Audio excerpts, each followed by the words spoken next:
Bom estarmos aqui nessa manhã para adorar ao Senhor, para bendizê-lo e para também meditarmos em sua palavra. Eu quero te convidar a abrir a sua Bíblia na carta de Paulo aos Colossenses, no capítulo 1, onde leremos dos versículos 9 a 12. Enquanto você abre a sua Bíblia, nós vamos orar mais uma vez. Pai, louvado, engrandecido e exaltado seja o teu nome. Nós te exaltamos pelo privilégio de podermos estar na tua presença e adorá-lo. E agora, Senhor, continuaremos te adorando através da meditação da tua palavra. E nós sabemos, nós reconhecemos que nós precisamos, nós dependemos do agir do teu Santo Espírito em nós, para que possamos compreender aquilo que tu queres falar aos nossos corações. Ilumina o nosso entendimento, inclina os nossos corações para ouvir e obedecer, para ouvir e seguir aquilo que tu queres. No nome de Jesus nós oramos e agradecemos. Amém. Diz assim a palavra do Senhor: por esta razão, também nós, desde o dia em que soubemos disso, não deixamos de orar por vocês e de pedir que transbordem do pleno conhecimento da vontade de Deus, em toda sabedoria e entendimento espiritual. Dessa maneira, poderão viver de modo digno do Senhor, para o seu inteiro agrado, frutificando em toda boa obra e crescendo no conhecimento de Deus. Assim, vocês serão fortalecidos com todo o poder segundo a força da sua glória, em toda a perseverança e paciência com alegria, dando graças ao Pai, que os capacitou a participar da herança dos santos na luz. Amém. Até aqui a nossa leitura. Irmãos, você já imaginou transitar pelo Rio de Janeiro com um GPS desatualizado? Né? Se você for à Barra da Tijuca, nos últimos anos houve muitas mudanças, né? Eu só sei andar na Barra da Tijuca agora com o GPS ligado. Se você transitar pela Avenida Brasil, também tiveram ali algumas mudanças. E se alguém estiver transitando aqui pelo Rio de Janeiro com o GPS desatualizado, ele pode estar dirigindo um bom carro, o carro pode estar cheio de combustível, ele pode até ser um bom motorista. Mas ele corre o risco de, em determinado momento, seguir uma orientação errada. E em se tratando do Rio de Janeiro, seguir uma orientação errada, às vezes, é estar em perigo. Não é verdade? Certa vez a gente estava em família viajando, há muitos anos atrás, eu estava com o GPS desatualizado, aqueles antigos, que não era nem telefone, né? Era um aparelhinho à parte. E chegamos num determinado lugar, uma determinada cidade que a gente não conhecia, o GPS fez a gente ficar dando voltas na rotatória. Nós demos 3 voltas na rotatória, porque ele dizia: vire à esquerda, vire à esquerda, vire à esquerda, vire à esquerda, e virando à esquerda o tempo inteiro a gente ficou dando voltas. Até que eu percebi que tinha uma coisa de errado, eu tenho que sair da rotatória para pegar o caminho certo. Encontramos a placa e chegamos aonde precisávamos ir. Mas às vezes uma direção errada, isso já aconteceu comigo nesses casos, em algumas situações. Uma direção errada às vezes nos leva para muito longe do lugar aonde queríamos chegar, ou para muito longe do lugar onde deveríamos estar. E a vida cristã funciona de uma forma parecida. O problema nem sempre é a nossa sinceridade, ou o nosso desejo de estar onde devemos estar. O problema não é esse. O problema, muitas vezes, é seguir uma direção errada, apesar do desejo de chegar no lugar, de estar no lugar certo. Nós vivemos em um tempo em que inúmeras vozes querem chamar a nossa atenção, disputam a nossa atenção. Alguns vão dizer que o importante da vida é ter prosperidade financeira, porque se você tiver prosperidade financeira, você vai alcançar a paz e a segurança que você tanto almeja. Outros vão dizer que, na verdade, o que você precisa é acreditar em si mesmo. E aí, você vai conseguir chegar onde você quer. Outros ainda vão oferecer uma espiritualidade baseada num experiencialismo. Porque se não houver uma experiência extravagante, então não foi tudo aquilo que deveria ser. Tudo parece muito espiritual, mas nem tudo leva a Cristo, Jesus. E foi um cenário muito parecido com esse que a igreja de Colossos estava enfrentando. Uma igreja cheia de amor por Cristo. Se você ler os versículos anteriores ao texto que nós acabamos de ler, você vai perceber isso. Uma igreja cheia de amor por Cristo, mas cercada por ensinos que até pareciam bíblicos, mas que retiravam algo fundamental na vida cristã, que é a suficiência de Cristo Jesus. A suficiência de Cristo Jesus para salvar. Um ensino que tirava a suficiência de Cristo Jesus para dar vida plena. Que tirava a suficiência de Cristo Jesus para dar esperança e força para seguir. Mas antes mesmo de combater diretamente esses falsos mestres, o que o apóstolo faz é orar. E a oração de Paulo, essa oração que nós acabamos de ler, ela vem revelar aquilo que deve ser algumas marcas na vida de todo verdadeiro filho de Deus. Essa carta de Colossos, escrita para a igreja que estava ali em Colossos, a igreja de Colossenses, ela é uma das cartas chamadas de cartas da prisão, foi escrita ali aproximadamente no ano 60 depois de Cristo, quando Paulo estava preso em Roma. Essa igreja era aqui em sua maioria formada por gentios que haviam se convertido a Cristo Jesus, ao Evangelho, e uma igreja que havia sido plantada não por Paulo diretamente, mas por irmãos que haviam se convertido, um deles Epáfras, que havia se convertido lá na cidade de Éfeso, onde Paulo havia passado um longo tempo anunciando o Evangelho. Esses irmãos se convertem, voltam para sua cidade natal e ali uma igreja é plantada. Essa era uma estratégia missionária de Paulo. Paulo ia para cidades importantes, anunciava o Evangelho, pessoas se convertiam, voltavam para as suas casas, anunciavam o Evangelho e igrejas eram plantadas. Acontecia isso. No entanto, pouco tempo depois do nascimento dessa igreja, começaram a surgir esses falsos mestres, esses falsos ensinos, um ensino complexo, porque misturava uma série de situações, misturava judaísmo com paganismo, com gnosticismo. Ali nós não temos um gnosticismo muito bem estabelecido, mas um proto-gnosticismo, um gnosticismo inicial.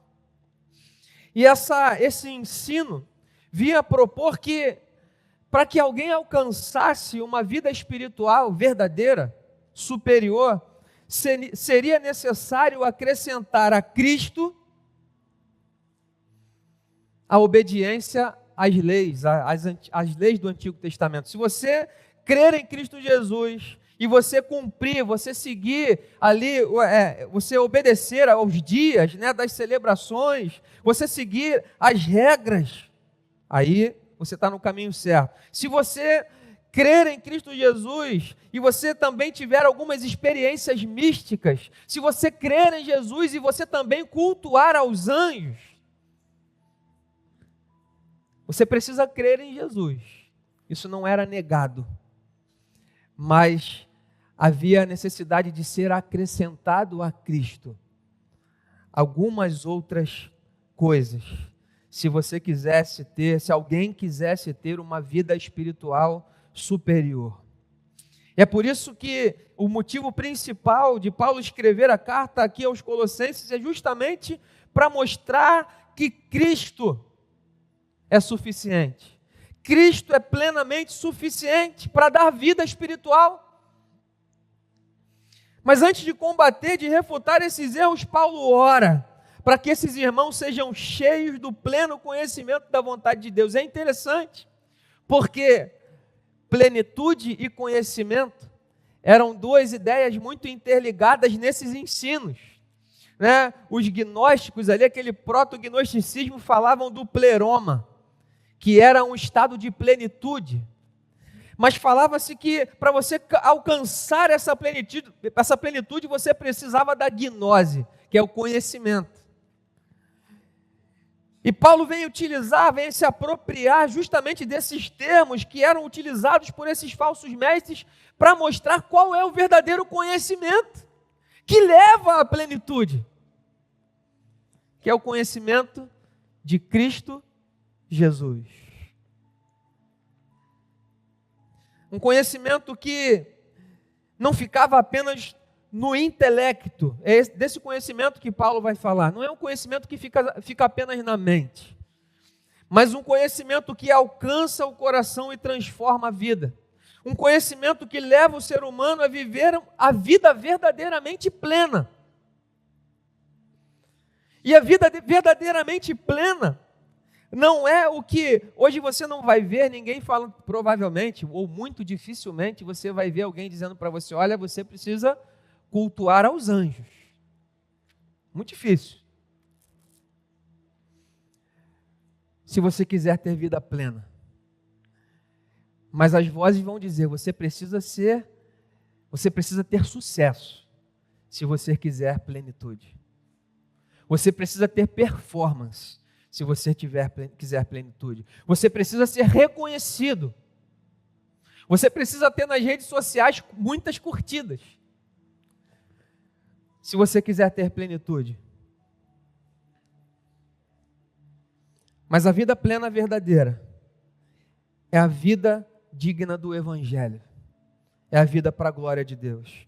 E essa oração, ela revela algumas marcas, algumas características que devem ser apresentadas nos filhos de Deus. Ela nos ensina que aqueles que pertencem verdadeiramente a Cristo demonstram, pela graça de Deus, não pelas suas próprias forças, mas pela graça de Deus atuando na sua vida, um verdadeiro filho de Deus, ele demonstra algumas qualidades que são visíveis na caminhada cristã. Não são marcas que produzem salvação, porque o ensino era: faça isso, faça aquilo, haja dessa forma, e aí você vai chegar ao pleroma. Isso significava: aí você vai ser salvo. O que Paulo vem dizer é: não. Na verdade, essas qualidades não são qualidades que vão gerar salvação, que vão produzir salvação, mas vão revelar que você é alguém que já foi salvo em Cristo Jesus. Vão revelar que você verdadeiramente é um filho de Deus. Vão revelar que o Espírito Santo habita e age na sua vida, porque você foi unido a Cristo pela fé.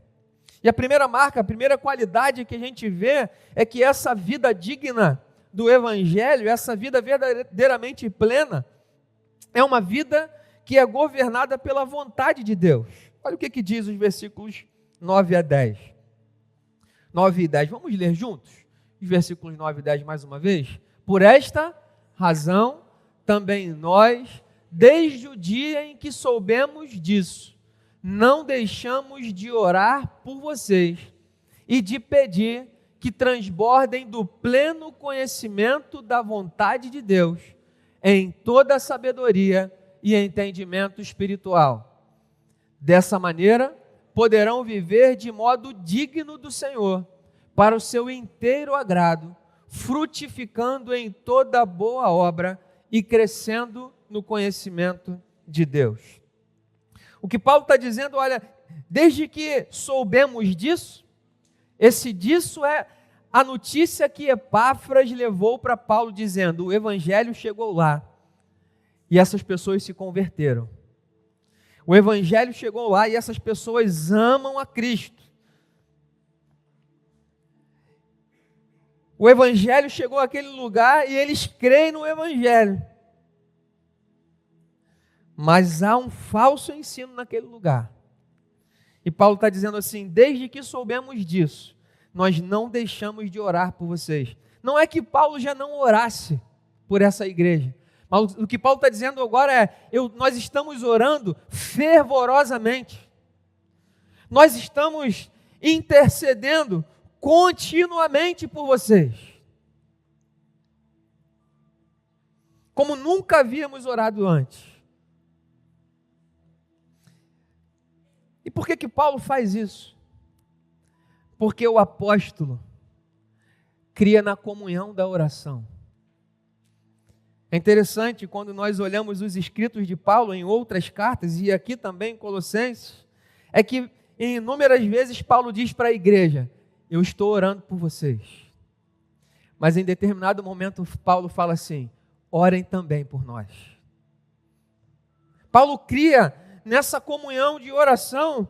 Nós vemos isso porque Paulo está dizendo aqui também em Colossenses: olha, nós estamos orando incessantemente, fervorosamente por vocês. Mas quando chegamos em Colossenses capítulo 4, versículos 3 e 4, Paulo diz assim: ao mesmo tempo, orem também por nós, para que Deus abra uma porta à palavra, a fim de falarmos do mistério de Cristo, pelo qual também estou algemado. Orem para que eu torne esse mistério conhecido como me cumpre fazer. Paulo cria nessa comunhão de oração e agora está orando por essa igreja, o que chama a nossa atenção. Não apenas na oração de Paulo, mas nas orações que nós vemos no Novo Testamento, nas orações que nós vemos na Bíblia. É que, como já temos dito em outras ocasiões aqui, a ênfase da oração na Bíblia não está nas questões transitórias. Não é que não se ore na Bíblia por isso, pelas questões circunstanciais da vida, mas a ênfase das orações está no reino. A ênfase das orações está no crescimento da igreja, no crescimento espiritual. E quando nós olhamos para essa oração, é interessante que nós não vemos Paulo pedir livramento. Nós não vemos Paulo pedir para essa igreja riqueza. Nós não vemos Paulo pedir para essa igreja conforto. Mas Paulo pede conhecimento. Conhecimento da palavra, conhecimento de Deus. Não é um conhecimento intelectual e abstrato. A palavra que Paulo usa aqui para esse conhecimento é uma palavra que carrega a ideia de um conhecimento profundo, de um conhecimento pessoal, de um conhecimento transformador, um conhecimento que penetra o coração, um conhecimento que traz uma percepção de Deus em Cristo Jesus que carrega frutos para a vida eterna, um conhecimento que, quando nós falamos que é pessoal, é porque é um conhecimento que tem a ver com a nossa comunhão com Deus, nosso relacionamento com Deus. E que leva cada vez a uma comunhão ainda mais profunda com Deus. Certa vez, conta-se uma história, é que o meu pastor presidente não está aqui, vou contar uma história, uma ilustração que ele, Conta-se uma história que dois homens tinham interesse por natação. Os dois compraram um livro especial, que era o livro principal que tratava sobre todas as técnicas de natação. Um deles leu o livro várias vezes, decorou todas as técnicas de flutuação, de respiração e tudo mais, mas nunca entrou na água. O segundo também leu o mesmo livro, mas depois que ele aprendeu os primeiros princípios da natação, ele pensou: eu tenho que praticar. E ele entrou na água e começou a praticar. Teve um pouquinho de dificuldade com respiração no primeiro momento, engoliu um pouco de água nos primeiros instantes, mas com o tempo, a teoria transformou-se em experiência. Tempos depois, esses dois amigos estavam caminhando à beira de um rio e, quando olharam, tinha um menino pedindo socorro. O que havia lido todas as técnicas, sabia dar todas as respostas de natação, mas não havia entrado na água, não pôde fazer nada. A única coisa que ele podia dizer era falar das técnicas. Mas o que havia entrado na água e tido uma experiência verdadeira, mergulhou, tirou o menino da água e o salvou. A diferença entre esses dois homens não era a informação, quantidade de informação que possuíam a respeito daquela situação. A diferença entre os dois era que um era apenas informado a respeito, mas o outro tinha uma experiência com aquela realidade. Assim também acontece na caminhada cristã. Há pessoas que conhecem muitos versículos, conhecem e entendem de muitas doutrinas, frequentam muitos cultos e, se duvidar, consegue até discutir teologia na primeira oportunidade. Mas toda essa informação muitas vezes nunca desceu da mente para o coração.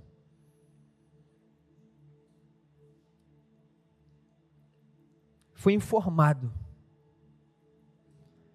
mas não foi transformado. Mas o verdadeiro conhecimento de Deus, não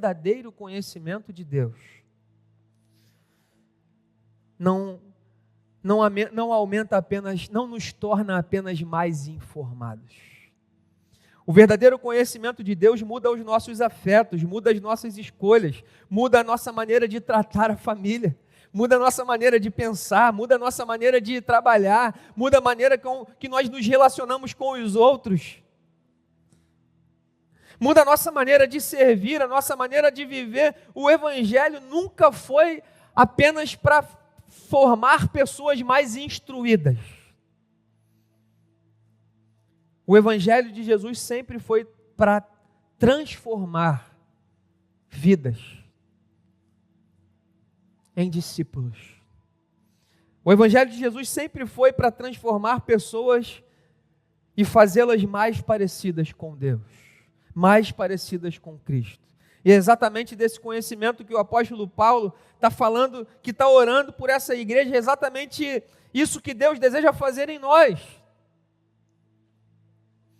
Ele não ora para que os cristãos sejam apenas mais informados, mas para que eles sejam cheios do conhecimento, da vontade de Deus, de maneira que esse conhecimento transforme completamente a sua vida. Meu irmão, quando nós olhamos para a palavra de Deus e falamos desse conhecimento, a gente vai vendo que é justamente esse o plano de Deus, desde a antiga aliança. Quando nós olhamos, por exemplo, para o profeta Isaías, no capítulo 54, capítulo 13, versículo 13, perdão, vamos ler juntos? Isaías 54, 13. Todos os seus filhos serão ensinados pelo Senhor e será grande a paz de seus filhos.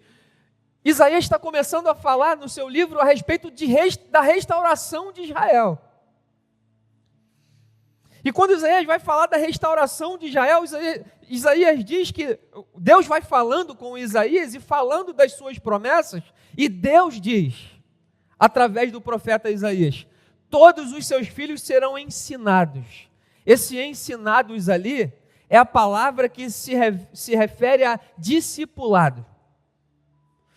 E quando a gente fala de discipulado, um discípulo não é apenas informado a respeito. Um discípulo é alguém que vive como o seu Senhor. Um discípulo é alguém que vive como o seu mestre. Um discípulo é alguém que tem a sua vida vai sendo transformada O seu caráter vai sendo transformado porque ele vai andando, ele vai se relacionando com o seu Senhor. Ele vai tendo comunhão com o seu Senhor. Ele vai percebendo o caráter do seu Senhor e ele diz: eu também quero ser como Ele. E o que Deus está dizendo através do profeta Isaías é: todos os seus filhos serão assim. Os gnósticos que estavam lá na igreja de Colossos diziam: isso é apenas para alguns. Que eles chamavam de os espirituais. Era um grupo seleto dentro da igreja. Mas o Evangelho, quando a gente olha para o Evangelho, quando a gente olha para o derramamento do Espírito Santo lá em Atos 2, a gente vê que o texto fala que alguns, todos. Todos. Quando Deus vem falar a respeito da igreja, da restauração de Israel, Deus fala: todos serão transformados. Todos terão a sua vida transformada porque se relacionarão comigo, diz o Senhor. Quando nós olhamos para o profeta Oséias, no capítulo 6, versículo 3, vamos ler juntos mais uma vez? Oséias é logo depois de Daniel, se você quiser achar na sua Bíblia. Oséias, capítulo 6, versículo 3. Vamos ler juntos? Conheçamos e prossigamos em conhecer o Senhor. Como o amanhecer, a sua vinda é certa. Ele descerá sobre nós como a chuva fora de época que rega a terra. Oséias está falando de um arrependimento fingido, se você ler o capítulo inteiro. Mas Oséias está dizendo: conheçamos e prossigamos em conhecer o Senhor. Porque se nós conhecermos verdadeiramente esse Deus e prosseguirmos em conhecer esse Deus, o nosso arrependimento, a transformação das nossas vidas não será fingida. O arrependimento e o quebrantamento será verdadeiro. Haverá mudança. A carta de Paulo aos Filipenses, no capítulo 3, versículos 10 e 11, Paulo diz assim: o que eu quero? O que eu quero? O que eu quero é conhecer a Cristo e o poder da sua ressurreição, tomar parte dos seus sofrimentos e me tornar como Ele na sua morte, para de algum modo alcançar a ressurreição dentre os mortos. Por quê? Porque conhecer verdadeiramente a Cristo é a salvação. O que é a salvação se não conhecer verdadeiramente a Deus através de Cristo Jesus? É esse conhecimento de Deus, meu irmão, verdadeiro, pessoal, transformador, que está disponível para cada um de nós aqui. É muito importante ser informado, é muito importante gravar versículos, é muito importante saber as doutrinas, mas as nossas vidas precisam ser transformadas através da nossa comunhão com Deus. É esse conhecimento que nos leva à sabedoria, né? Que nos conduz a um viver sábio, que nos livra dos enganos de Satanás, que nos livra das inclinações enganosas dos nossos próprios corações, né? E nos livra de propostas enganosas de falsos mestres do nosso tempo. E nos leva a viver para o alvo mais elevado de todos, que não é reconhecimento, que não é performance, que não é prosperidade financeira, mas é a vida para a glória de Deus. Essa é a vida que verdadeiramente tem um propósito.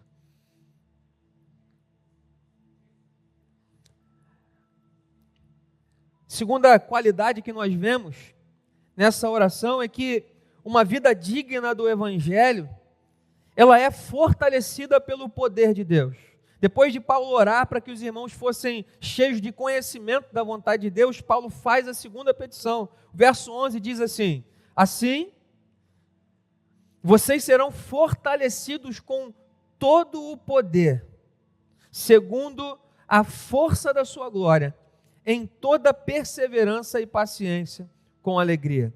Tem uma sequência. Paulo primeiro pede para que Deus revele a sua vontade, mas depois que Deus fortaleça essa igreja para obedecer a essa vontade. Isso é importante, meu irmão, isso é fundamental, porque o Evangelho, a vida no Evangelho, é diferente da proposta que estava sendo feita lá naquela igreja, que muitas vezes é feita para nós também. A vida no Evangelho não é tanto sobre vá e faça e esforça-te, e aí Deus se agradará de você.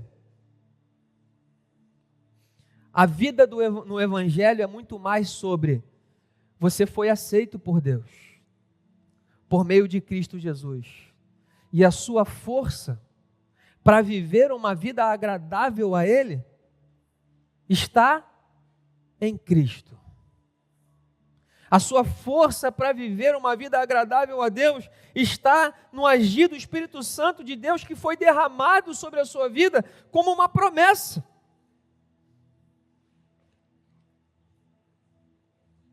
Sempre foi assim.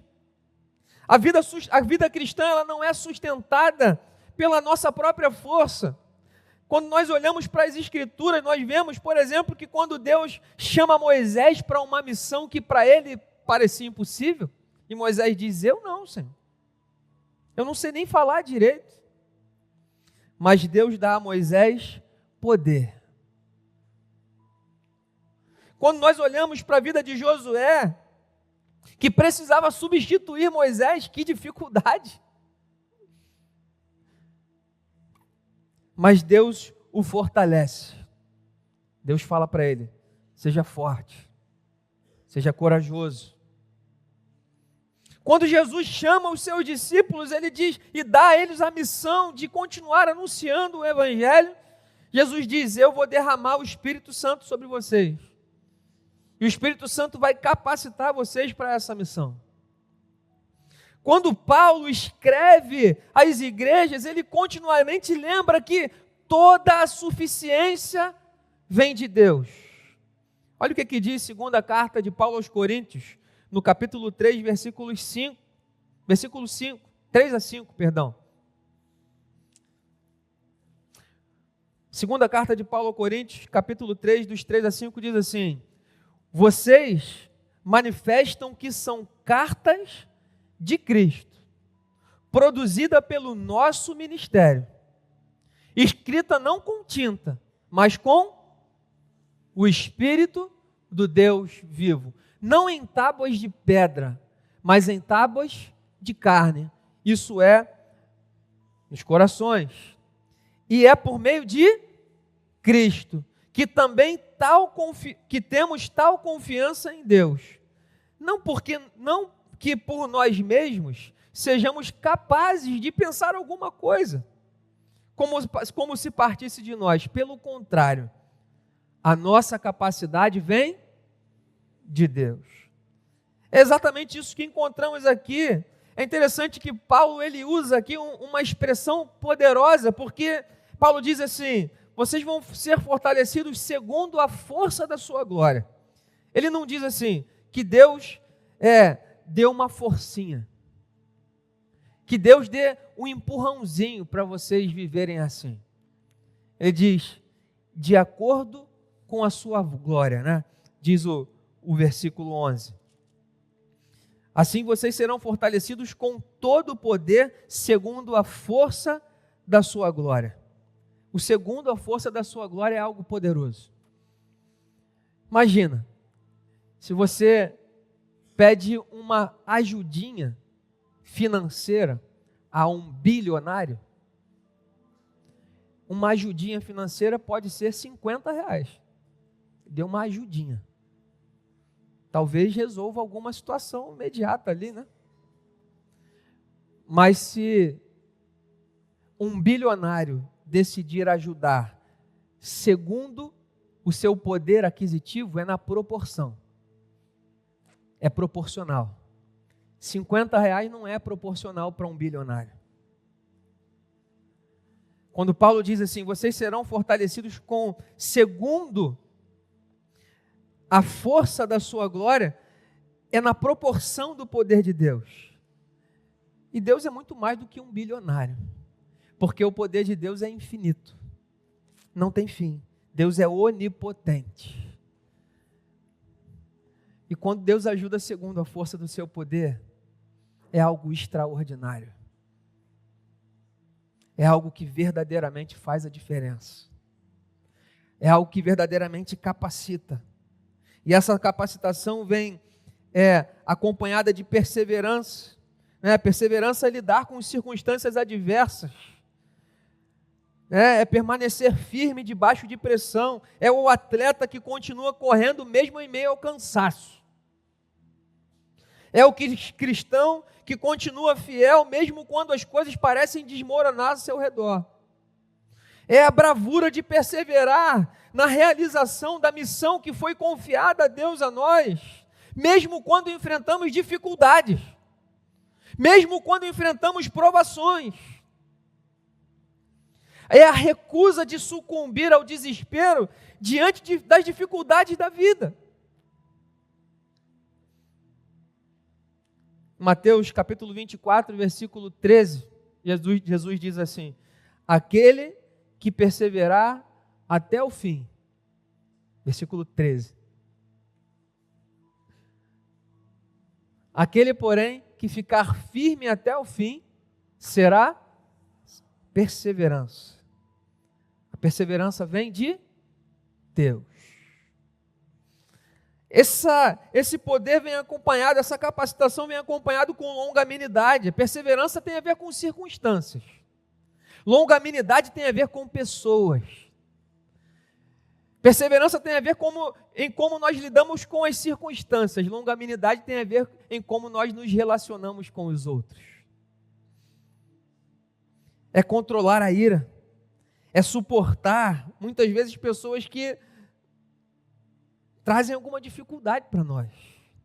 É responder com mansidão. É não alimentar um espírito vingativo. É refletir o caráter de Cristo. Porque foi exatamente assim que Jesus nos demonstrou como exemplo na cruz do Calvário. Quando olhou para milhares de pessoas que gritavam, crucifica-o, mata-o. Jesus olha para aquelas pessoas e pede ao Pai, perdoa-lhes, porque eles não sabem o que fazem. Esse poder vem acompanhado de alegria. É interessante que Paulo está preso, os colossenses estão ali, sendo desafiados por esses falsos mestres, mas Paulo mesmo assim fala a respeito de alegria, porque a alegria cristã não depende de circunstâncias, depende da presença de Cristo Jesus. Pedro escreve na sua primeira carta, no versículo 8, assim, para uma igreja que estava sendo perseguida, para uma igreja que estava sendo desafiada, e Pedro diz, mesmo sem tê-lo visto, sem ter visto a Jesus com os seus olhos carnais, vocês o amam. Mesmo não o vendo agora, mas crendo nele, exultam com uma alegria indescritível e cheia de glória. Porque essa alegria vem de Deus. Essa alegria vem e é fruto do Espírito e não de circunstâncias. Meu irmão, há momentos nas nossas vidas que nós também estamos debaixo de pressão. Às vezes estamos passando por um momento de esgotamento físico, de um esgotamento emocional, psicológico, que enfrentamos nas nossas vidas por vários motivos. E algumas vezes nós pensamos, já era. Dessa eu não saio. Quem aqui já não pensou em alguma situação dessa forma? Já era. Não tem mais esperança. Eu não vou conseguir suportar, eu não vou conseguir superar. Mas esse texto não aponta para a nossa própria força, realmente. Na nossa própria força há circunstâncias que são perdidas. Mas quando nós reconhecemos e compreendemos que a nossa força vem de Deus, que Ele é o nosso socorro presente na hora da angústia, que Ele é o Pai que se compadece de nós, como um pai se compadece dos seus filhos, e que nos socorre no momento de necessidade, tudo muda. Há esperança. Há esperança. É a mesma glória que sustentou José no Egito, é a mesma glória que sustentou Daniel na Babilônia debaixo de pressão, é a mesma glória que sustentou Paulo na prisão, é essa mesma glória, é esse mesmo poder que continua fortalecendo a mim e a você hoje. Isaías 40, versículos 30 e 31 dizem assim, vamos ler juntos esses versículos? Os jovens se cansam e se fadigam, e os moços de exaustos caem. Só um instantinho, volta no versículo anterior. Os jovens na Bíblia são relatados como aqueles que são fortes. Jovens e moços são a mesma coisa. Mas os jovens, na sua própria força, se cansam. Os jovens, na sua própria força, se fatigam, ficam fatigados e caem de exaustos na sua própria força. Versículo 31.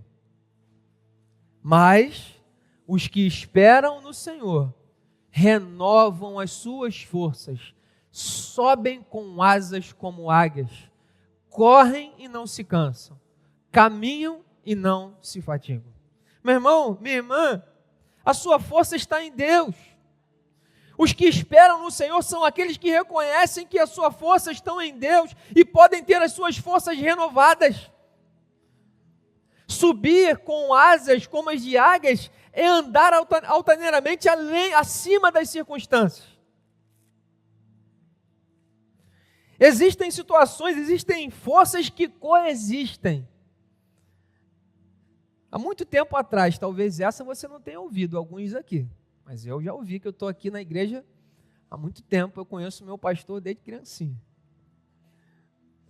Mas eu lembro que há muito tempo atrás o pastor Elias falou de uma ilustração que é uma realidade, né? Você tem a força da gravidade, a gravidade te prende ao chão. Mas você tem a lei da aerodinâmica. E a aerodinâmica a lei da aerodinâmica te faz voar, mesmo enquanto a gravidade tenta te puxar para baixo.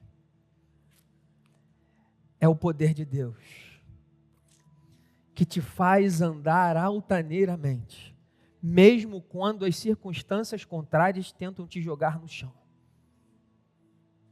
Os que confiam e esperam no Senhor renovam as suas forças. Renova a sua força nessa manhã, meu irmão. Encontra esperança em Deus,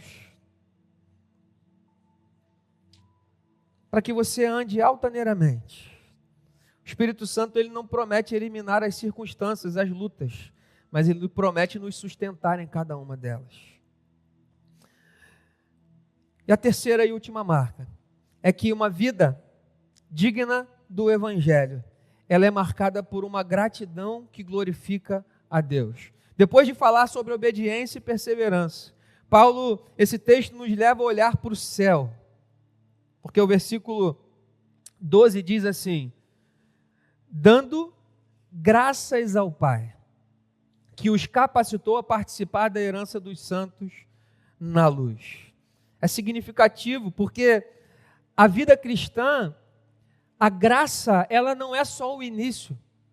A graça é o início, o meio e o fim. Mas quando nós olhamos para essa graça, o resultado verdadeiro dessa graça é gratidão. Um cristão, alguém que é alvo, beneficiário dessa graça, nunca pode se esquecer de onde Deus tirou. Os falsos mestres diziam: vocês precisam conquistar um nível espiritual superior. E Paulo responde: vocês já receberam tudo o que precisam em Cristo Jesus. Vocês já têm vida plena em Cristo. Os falsos mestres diziam: se vocês quiserem ter esperança, vocês precisam estar num grupo seleto. E Paulo diz: isso é para todos os que estão em Cristo Jesus, é graça.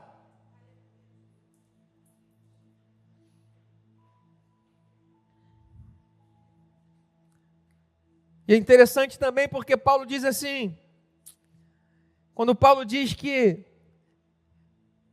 Ele nos capacitou a participar, é que Deus nos qualificou para estar nessa condição de filhos, de herdeiros. Não somos nós, como propunham os falsos mestres, que podemos nos qualificar para ser achado como um verdadeiro filho de Deus. Porque nós estávamos mortos em delitos e pecados, como diz Efésios 2:1. Nós éramos inimigos de Deus, como diz Romanos 5:10. Mas Deus, em Cristo Jesus, fez por nós o que nós não poderíamos fazer por nós mesmos. Paulo diz no versículo 13 do capítulo que lemos: Ele nos libertou do poder das trevas e nos transportou para o reino do seu Filho amado, em quem temos a redenção, a remissão dos pecados. Ele, Jesus, é a imagem do Deus invisível, o primogênito de toda a criação, pois nele, em Jesus, foram criadas todas as coisas nos céus e sobre a terra, as visíveis, as invisíveis, sejam tronos, sejam soberanias, quer principados, quer potestades. Tudo foi criado por meio dele, de Jesus, e para ele. Ele é antes de todas as coisas, nele tudo subsiste. Ele é a cabeça do corpo que é a igreja. Ele é o princípio, o primogênito dentre os mortos, para ter a primazia em todas as coisas. Porque Deus achou por bem que nele, em Jesus, residisse toda a plenitude. É nele. É nele que é em Cristo que fomos qualificados, capacitados a participar da herança dos santos. Tudo pela graça, tudo por causa de Cristo, tudo para a glória de Deus. E quando nós olhamos para essa realidade, os nossos corações se enchem de gratidão e de louvor a Deus, independente das circunstâncias, independente dos momentos que passamos, porque a realidade de ser filho de Deus, herdeiro de Deus, é muito superior. As circunstâncias do presente jamais podem se comparar à glória que está reservada para aqueles que estão em Cristo. Então, que nessa manhã, meu irmão e minha irmã, eu e você encontremos a esperança, a alegria e a força e a gratidão para viver a vida verdadeiramente plena em Cristo.